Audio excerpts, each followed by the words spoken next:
Okay students, તો હવે જઈએ આપણે મેથડ નંબર 2 ઉપર. સ્ટાર્ટમાં આપણે પહેલા જોઈ લીધું કે કોન્સેન્ટ્રિકલી લોડેડ કોઈ પણ ટાઈપનો તમને સમ આવે તો તમે એને કેવી રીતે કેલ્ક્યુલેટ કરશો, એની મેથડ શું હશે, પીડી કેવી રીતે ફાઇન્ડ કરશો. આખી આપણે રિવર્સ પ્રોસેસ જોઈ. FCC ફાઇન્ડ કર્યું, પછી લેમ્ડા ફાઈ, પછી x, પછી FCD ને પછી PD. બરાબર, સેમ એવો ટાઈપનો સમ છે, એનાલિસિસ નો છે ને સ્ટ્રટ નો છે, બટ અહીંયાથી લોડ છે ને લોડ ફરી ગયો. અત્યારે છે ને કોઈ એક લેગ, આ લેગ કહીએ આપણે, આ 100 mm નો છે એ લેગ છે, 75 mm નો છે એ લેગ છે. આમાંથી કોઈ એક લેગ ઉપર છે ને લોડ છે ને એ એક્સટેન્સિવલી આવે છે, એ વધારે આવે છે એઝ કમ્પેર ટુ બીજા લેગ. તો આના આપણે જો સોલ્યુશન લેવું હોય તો કઈ રીતે લઈ શકીએ? તો સૌથી પહેલા જે આપણે એની રકમ છે આપણે તૈયારી કરીએ, વાંચીએ. રકમ વાંચીને પછી આપણે આગળ કેલ્ક્યુલેશન છે એ જોતા જઈએ. તો એ પહેલા રકમ છે અત્યારે તમારી સ્ક્રીન ઉપરથી પાસ થઈ છે, ક્લિયર? સાથે સાથે હું તમને સમજાવતો જાઉં છું. તો એ રકમ આપણને શું મેન્શન કરીને કીધેલું હતું કે calculate the compressive strength of an single angle strut ISA 175 10 mm with the center to center length of 1.5 meter. Angle is loaded one leg and ends are fixed. Consider one bolt at each end. Take FY 250 MPa. તો given data છે, given data એટલે મેં mention કરી દીધું તમને 100 ની એની depth, 75 ની એની width અને 10 mm ની એની thickness. અનઇક્વલ એંગલ છે, ડન. પછી સ્ટ્રટ છે એવું મેન્શન કરી દીધું, સિંગલ સ્ટ્રટ છે એ કહી દીધું, અને વન લેગ લોડેડ છે. આગલા સમમાં તમને કોન્સેન્ટ્રિકલી લોડેડ હતું, અહીંયાથી છે એવું કહી દીધું કે વન લેગ લોડેડ છે. ક્લિયર? તો જેટલી ડેટા આપણે આપ્યો તો એટલો બધો આપણે મેન્શન કરીને લખી નાખ્યો. એક લેન્થ છે એ લેન્થ લખી નાખું, 1.5 મીટર આપેલી છે, જે ઇફેક્ટિવ નથી, સેન્ટર ટુ સેન્ટર ડિસ્ટન્સ આપણને આપેલી છે, તો લખી નાખ્યું. ઓકે. પછી તમને અહીંયા છે ને એન્ડ કન્ડિશન્સ ફિક્સ્ડ આપેલી છે, ઓકે, અને એક બોલ્ટ તમને યુઝ કરવાનો કીધેલો છે, એક બોલ્ટ યુઝ કરવાનો છે એન્ડ ઉપર. તો આ શું છે એ આપણે જેમ જેમ સમ આગળ વધે એમ તમને એક્સપ્લેન કરું કે એક બોલ્ટ કેમ અહીંયા કીધેલું. તો જેમ લાસ્ટ સમમાં કરતા તેમ સૌથી પહેલા આપણે કામ કરીએ, એનો એરિયા અને RVV ગોતી લઈએ. એરિયા ક્યાંથી મળશે તો કે સ્ટીલ ટેબલ માંથી. એ અત્યારે તમારા સ્ક્રીન ઉપર આવે છે, પેજ ચેન્જ કરતા જાઓ અને પેજ ચેન્જ કરીને ફાઇન્ડ કરો. તો જો આનો એરિયા હું તમને મેન્શન કરીને કહું તો એરિયા આવે છે સમથિંગ 16.50, એટલે 1650 mm². અને જે આનું RVV એટલે કે રેડિયસ ઓફ ગાયરેશન અબાઉટ DV એ જે આવે છે એ આવે છે 15.8. આમાં છે એ 1.58 છે, એને હું mm માં કન્વર્ટ કરું તો 15.8 mm થશે. તો સેક્શન ક્લાસિફિકેશન ક્યાંથી મળશે તો કે IS કોડ ના પેજ નંબર 18 ઉપર, જે અત્યારે તમારી સ્ક્રીન ઉપર આવે છે, અને સાથે સાથે હું અહીંયા તમને બતાવતો જાઉં છું, પેજ નંબર 18. તો વળી પાછું એંગલ જ છે. એંગલ માટે તમારે કઈ ત્રણ વસ્તુ કેલ્ક્યુલેટ કરવી પડશે સેક્શન ક્લાસિફાય કરવું હોય તો? એક b/t, સેકન્ડ છે એ છે d/t, અને થર્ડ છે એ છે b + d/t. ત્રણેયની વેલ્યુ કેટલી હોવી જોઈએ તો કે જે b/t છે એની 15.7 એપ્સિલોન થી લેસ, d/t ની એ 15.7 એપ્સિલોન થી લેસ, અને આની જે 25 એપ્સિલોન થી લેસ, અથવા તો ઇક્વલ્સ ટુ, બરાબર, less than or equals to, બે માંથી ગમે એ ચાલે. તો b એટલે અહીં 75 by thickness 10, તો આનો આન્સર આવે છે 7.5 which is less than 15.7. Epsilon આપણે ગણીને આપણે બતાવી લીધું હતું લાસ્ટ ટાઈમ. પાછું આપણે એવું હોય તો કેલ્ક્યુલેટ કરીએ, fy/250, બરાબર, અથવા 250/fy અને રેસ ટુ 0.5. તો આનો આન્સર ઓલવેઝ 1 આવશે જ્યારે fy આપણું 250 રકમમાં આપેલું હોય તો. જે અત્યારે given જ હતું આપણને 250 MPa છે, આનો તો કરેક્ટ છે. આનો આન્સર જે છે એપ્સિલોન 1 આવે છે. સેકન્ડ તો કે d એટલે એનો વર્ટિકલ બાય એની thickness 10, આનો આન્સર આવશે 10. તો EB 15.7 એપ્સિલોન કરતા તો લેસ જ છે. પછી બંનેનું સમેશન કરો, બરાબર, 100 + 75/10 એટલે 175/10, તો આનો આવશે 17.5 which is less than 25 epsilon. તો આપણો જે સેક્શન છે એ ફાઇનલ થઈ ગયું કે સેક્શન ઇઝ સેમી કોમ્પેક્ટ, અને તમારે કાંઈ ચેન્જીસ કરવાની જરૂર નથી. સેક્શન આની પાસે આનું જે છે સેમી કોમ્પેક્ટ, એના માટે આપણો કેલ્ક્યુલેશનની મેથડ અવેલેબલ છે, બીજા કોઈની મેથડ આપણી પાસે અવેલેબલ નથી. તો આવી જઈએ ચેન્જમાં. અહીંયાથી ચેન્જ સ્ટાર્ટ થઈ છે. લાસ્ટ ટાઈમ આપણે શું કરતા હતા કે યુલર્સનું જે ફોર્મ્યુલા, તો યુલર્સના ફોર્મ્યુલાથી પહેલા FCC પછી લેમ્ડા ફાઇન્ડ કરતા હતા. બટ જ્યારે તમને મેન્શન કરેલું હોય એવી રીતે રકમમાં કંઈક કે વન લેગ લોડેડ છે તો શું ચેન્જ કરી શકીએ? તો સીધા સીધું પેજ નંબર 34 નો યુઝ આવશે, બટ અત્યારે સીધું તમારે આવવું પડશે પેજ નંબર 48 ઉપર. IS 800 પેજ નંબર 48 ઉપર આવવું પડશે. અને 48 ઉપર જો તમે આવશો તો અત્યારે તમારી સ્ક્રીન ઉપર દેખાય છે એના પર લખેલું હશે 1 લેગ લોડેડ હોય કોઈ પણ એક સ્ટ્રટ સિંગલ હોય કે ડબલ હોય તો એનું સોલ્યુશન કેમ કરવું એના માટે તમારે ઇક્વિવેલન્ટ સ્લેન્ડરનેસ રેશિયો ગોતવો પડશે. આપણે લાસ્ટ ટાઈમ જે ગોતતા હતા નોન ડાયમેન્શનલ સ્લેન્ડરનેસ રેશિયો હતો. અત્યારે આપણે ઇક્વિવેલન્ટ સ્લેન્ડરનેસ રેશિયો ગોતવો પડશે જેને એને ઇક્વેશન કે કહું આપ્યું છે lambda e equals to k1 plus k2 lambda vv square plus k3 lambda phi no square. ઓ સરસ મજાનું લાંબુ ઇક્વેશન આપ્યું છે પણ આ ઇક્વેશનમાં જોઈએ તો બધી વસ્તુ આપણી પાસે અનનોન જ છે. k1 k2 lambda vv lambda phi k3 બધું અનનોન છે. પણ આ ઇક્વેશનની નીચે અમને lambda vv ને lambda phi ફાઇન્ડ કરવાનું ઇક્વેશન આપેલું છે ને k1 k2 k3 ની કિંમત એક ટેબલમાં આપેલી છે. તો એ ટેબલમાં જે તમે ટેબલ છે ને બરાબર એમાં જોશો તો તમને આ બે કન્ડિશન એમાં છે. એમાં એક કન્ડિશનમાં એવું લખેલું છે કે હિંજ હોય તો શું અને એક કન્ડિશનમાં કે ફિક્સ હોય તો શું. પછી નંબર ઓફ બોલ્ટ્સ એની આ મેન્શન કરેલા છે કે 1 બોલ્ટ હોય તો પછી વેલ્યુ શું થશે k1 k2 k3 ની 2 બોલ્ટ્સ હોય તો શું થશે. આપણે અત્યારે જો કેસ આપણે રકમમાં આપી દીધેલું છે કે ભાઈ બે કન્ડિશન છે બે એના લેગ છે ફિક્સ છે અને બોલ્ટ કેટલા યુઝ થાય છે તો કે સિંગલ બોલ્ટ. તો જોઈએ k1 k2 k3 ની વેલ્યુ કેટલી આવી શકે.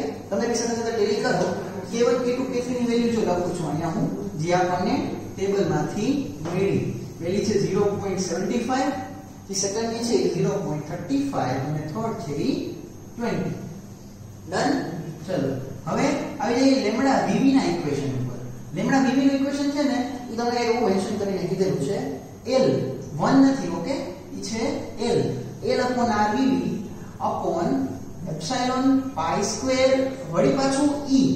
અહીંયા કોડમાં ભૂલ છે તમારા અહીંયા e આવશે એપ્સિલોન નથી બરાબર. એક્ચ્યુઅલી માં અહીંયા શું છે e ની વેલ્યુ 2 * 10⁵ અહીંયા એપ્સિલોન નથી કોડમાં ભૂલ છે પણ આપણે સુધારવાનું નથી ખાલી યાદ રાખવાનું છે upon 250. ડન. તો l એટલે કે આપણે લેન્થ નું ડિસ્ક્રિપ્શન વાંચો શું લખેલું છે ઇફેક્ટિવ લેન્થ માંગી છે કે સેન્ટર ટુ સેન્ટર એમાં લખ્યું છે the length between centre two centre of the support. તો એ આપણી 1.5 છે એટલે હું 1500 એમ લખી નાખું છું. rvv અહીં આપણે પહેલેથી સ્ટીલ ટેબલ ઉપરથી મેળવી લીધેલું. Done. Epsilon equals to 1 pi square e એટલે 2 * 10⁵ upon 250. તે કામ કરીએ જો આનો તમને શોર્ટકટ કહી દઉં કે જે આનો જે છેદ છે ને બરાબર એનો આન્સર જો fy 250 હશે બરાબર છે સોરી એપ્સિલોન 1 જ હશે ને બરાબર તો આનો આન્સર છે ને ઓલવેઝ 88.86 જ આવશે. એટલે નાનું કેલ્ક્યુલેશન તમારે ઓછું થઈ ગયું બરાબર. હજી જેનો છેદ છે ઓલવેઝ એનો આન્સર જો એપ્સિલોન 1 હશે તો 88.86 જ આવશે. તમારે ખાલી કેલ્ક્યુલેશન બાકી કરવાનું રહ્યું કેટલાનું તો કે ટોપ પાર્ટ એનું જે છે એનું બાકી રહ્યું. તો જોઈએ એનો કેલ્ક્યુલેશન કરી આન્સર શું આવે છે 1500 ડિવાઇડેડ બાય 15.8 પછી એના ડિવાઇડેડ બાય એનો આન્સર એવો લખી નાખું 94.93 એને ડિવાઇડેડ બાય પાછું કરવાનું છે 88.86 ડિવાઇડેડ બાય 88.86 આનો આન્સર એવો 1.06 એનો લેમ્ડા v નો 1.06. આ કેલ્ક્યુલેશન હું જાણું છું બરાબર. તમારે ખાલી યાદ શું રાખવાની છે આની વેલ્યુ કેટલી આવશે 88.86. બાકીનું કેલ્ક્યુલેશન તમારા માટે ઈઝી થઈ ગયું.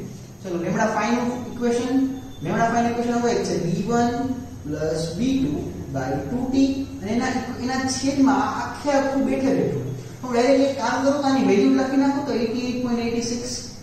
તમે આખા ઇક્વેશન લખજો અત્યારે હું તમારા સહેલું થઈ જાય બરાબર. તમને ઈઝી એટલા અહીંયા હું ડાયરેક્ટલી વેલ્યુ મૂકું છું પણ આપણે એક્ઝામિનેશનમાં તો આખું ઇક્વેશન લખી પછી એમાં વેલ્યુ પુટ કરવાની છે.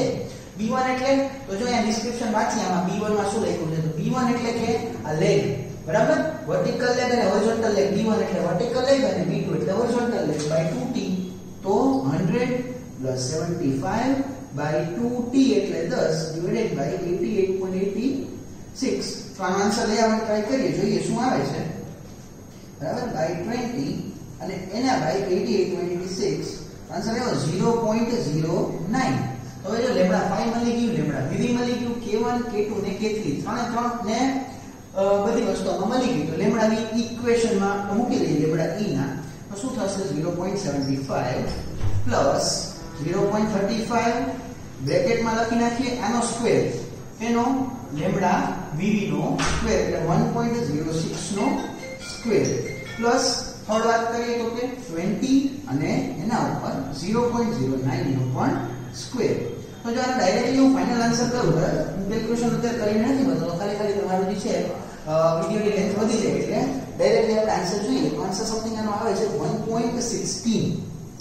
તમે ટેલી કરી લેજો, તમે કેલ્ક્યુલેશનમાં તમે કરશો બરાબર, તો આન્સર આવશે 1.16. તો અહીંયાથી શું થશે 1.16 થી?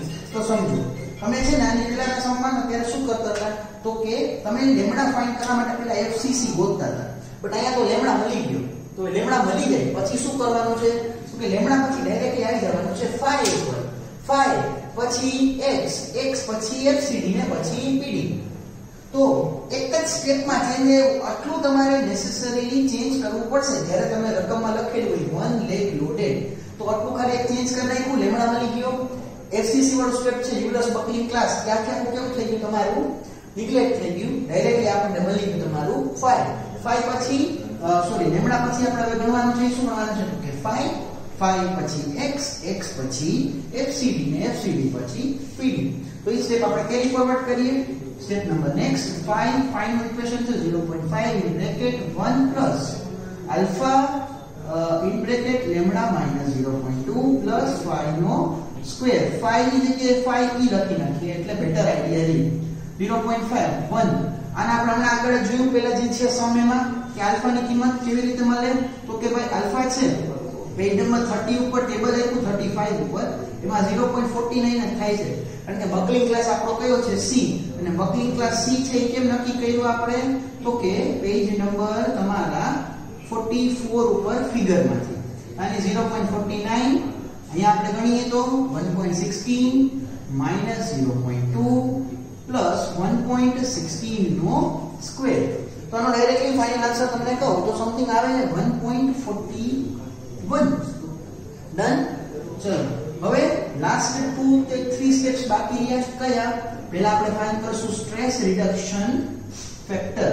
FCD માટે સૌથી પહેલા શું જોશે તો કે stress reduction factor. Stress reduction factor તમારો છે x બરાબર છે 1/5 plus phi square minus lambda e square raised to 0.5. તો આ ફાઇન્ડ કરવું હોય તો આપણે કામ કરીએ આ પાર્ટને થોડોક ઇરેઝ કરી નાખીએ અને બાકીનું છે એ આમાં એપ્લિકેબલ થતું હોય લગાડીએ. તો જોઈએ શું થાય છે. તો x = 1 phi કેટલું છે આપણું 1.41 બરાબર છે પ્લસ 1.41 નો સ્ક્વેર પછી માઈનસ તમારું જે છે આ લેમ્ડા e એનો પણ સ્ક્વેર એટલે કે 1.16 નો સ્ક્વેર અને એની રેઝ ટુ 0.5 ઘાત. તો આ x નો આન્સર જોઈએ શું આવે છે. x નો આન્સર તમારો આવે છે તમારો 0.45. ઓકે લાસ્ટ બે સ્ટેપ x પછી કયું તો કે ડિઝાઇન કમ્પ્રેસિવ સ્ટ્રેસ. અહીંયાથી તો પાછું રિપીટ થઈ ગયું ડિઝાઇન કમ્પ્રેસિવ સ્ટ્રેસ થી શું છે FCD equation x fy upon gamma m0 fy 250 gamma m0 1.10. તો FCD નો આન્સર છે તમને મળ્યો 102 બરાબર છે 0.27 ન્યૂટન પર mm સ્ક્વેર. અને લાસ્ટમાં શું ફાઇન્ડ કરવાનું રહ્યું આપણે તો કે PD. આખી વસ્તુ રિપીટ થઈ ગઈ, ખાલી એક જ એનો સ્ટેપ છે એટલો જ મેં ચેન્જ કર્યો બરાબર છે. આઈડિયા આવી જશે. તો લાસ્ટ સ્ટેપ મે તમને ફાઇન્ડ કરીને બતાવી દઉં. Design compressive strength. અહીંયા સ્ટ્રેસ હતું, અહીંયા શું થઈ જશે તો કે સ્ટ્રેન્થ.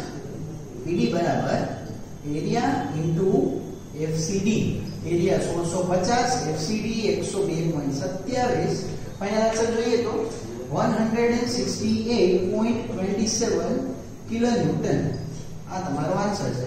અહીંયા તમારો સમ ઈ પણ કમ્પ્લીટ થાય છે. ક્લિયર? તો આવી રીતે આ તમારે જો 1 લેગ લોડેડ આવે તો આ ટાઈપનો સમ ગણવો પડે. કદાચ આ તમને કન્ડિશનમાં ચેન્જ આપે, ફિક્સ ની જગ્યાએ ઇંચ આપે, બોલ્ટના નંબર્સ કદાચ તમને ચેન્જ આપે, બાકી કયા સમમાં ચેન્જ આવી શકે એવું નથી. અને અત્યારે જે આપણે જોઈએ છીએ એ શું જોઈએ છીએ તો કે એનાલિસિસ. અને એનાલિસિસમાં એક વસ્તુ ફિક્સ કરી દઉં કે અત્યારે જે એંગલ જુઓ છો આપણે એ સિંગલ એંગલ છે, ડબલ એંગલ એ આમાં આવશે. તો આની પછી જે આપણે સમજોશું એમાં સિંગલ એંગલને ટેલી નહીં કરીએ, એમાં આપણે ડબલ એંગલને ટેલી કરશું. એક વસ્તુ કે સેમ ઓવર સમ તમને તમારે અત્યારે સ્ક્રીન ઉપરથી પાસ થાય છે, તે તમે તમારા પ્રેક્ટિસ માટે હું આપું છું. ક્લિયર? તો આના પછી જે આપણે નેક્સ્ટ જોશું એ જોશું ડબલ એંગલના સમ. બરાબર? એમાં બી તમારા બે આવશે, વન લેગ લોડેડ એ આવશે અને કોન્સેન્ટ્રિકલી લોડેડ પણ આવશે.